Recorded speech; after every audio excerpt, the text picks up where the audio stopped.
জুলাই সনদ বাস্তবায়ন মানেই স্বচ্ছতা, জবাবদিহিতা ফিরে আসা।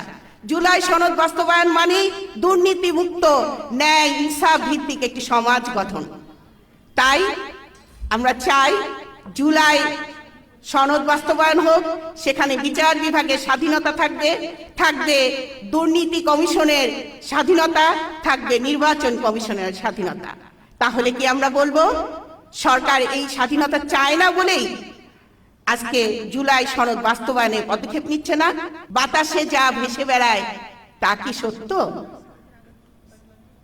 সরকারকে উপলব্ধি করতে হবে যে জনগণ যদি আবার জাগ্রত হয় তাহলে তারাই ক্ষতিগ্রস্ত হবে। আসসালামু আলাইকুম রাহমাতুল্লাহ। আমি আজকে এখানে দাঁড়িয়েছি প্রতিবাদের এক মহাকাব্যের গল্প বলতে। সেই মহাকাব্য আজও লেখা শেষ হয়নি। কতদিন চলবে আমরা জানি না। জুলাই ফিরে আসবে, মহাকাব্য এক একটি উপাখ্যান হয়ে তার রচনা করেই যাবে। বুকের ভিতর দারুণ ঝড়, বুক পেতেছি গুলি কর। এই প্রতিবাদ আমাদের অন্তরের প্রতিবাদ, এই প্রতিবাদ অন্যায়ের প্রতিবাদ, এই প্রতিবাদ স্বচ্ছতার জন্য, জবাবদিহিতার জন্য একটি সুন্দর সমাজ গঠনের প্রতিবাদ, যাতে যে মুক্ত স্বচ্ছতা এবং জবাবদিহি যাতে প্রতিষ্ঠিত হয়, দুর্নীতি যাতে মুক্ত হয়, তার জন্য প্রতিবাদ। আজকের জুলাই দ্বিতীয় বর্ষ পূর্তি উপলক্ষে এখানে আমরা দাঁড়িয়েছি 11 ঐক্য মাধ্যমে সবাই আমরা কথা বলবো, কিন্তু প্রশ্ন হচ্ছে এই কেন আমরা কথা বলবো?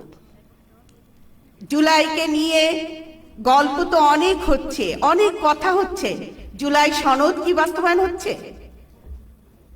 70% গণরায় যেখানে আমরা পেয়েছি, সেখানে সরকার এই গণরায়কে কেন মেনে নিচ্ছে না? প্রিয় উপস্থিতি, আমরা এর প্রতিবাদ জানাতে চাই। আমরা সংসদেও কথা বলবো, বাইরেও কথা বলবো, যতদিন এই গণরায় মেনে না নিবে এবং জুলাই সনদ বাস্তবায়ন না করবে। কারণ জুলাই সনদ বাস্তবায়ন মানেই স্বচ্ছতা, জবাবদিহিতা ফিরে আসা। জুলাই সনদ বাস্তবায়ন মানেই দুর্নীতি মুক্ত, ন্যায় ইনসাফ ভিত্তিক একটি সমাজ গঠন।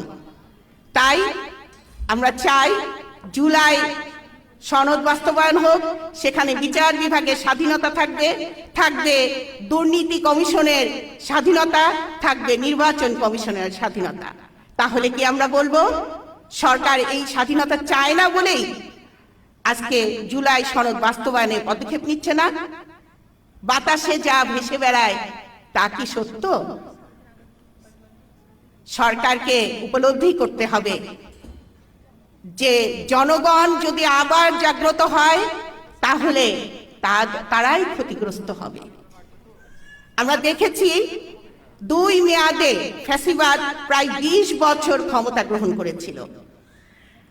সেখানে ফ্যাসিবাদ যা করেছে, সেই ফ্যাসিবাদ আর ফিরে যেন না আসে, সেটা আমরা প্রত্যাশা করি।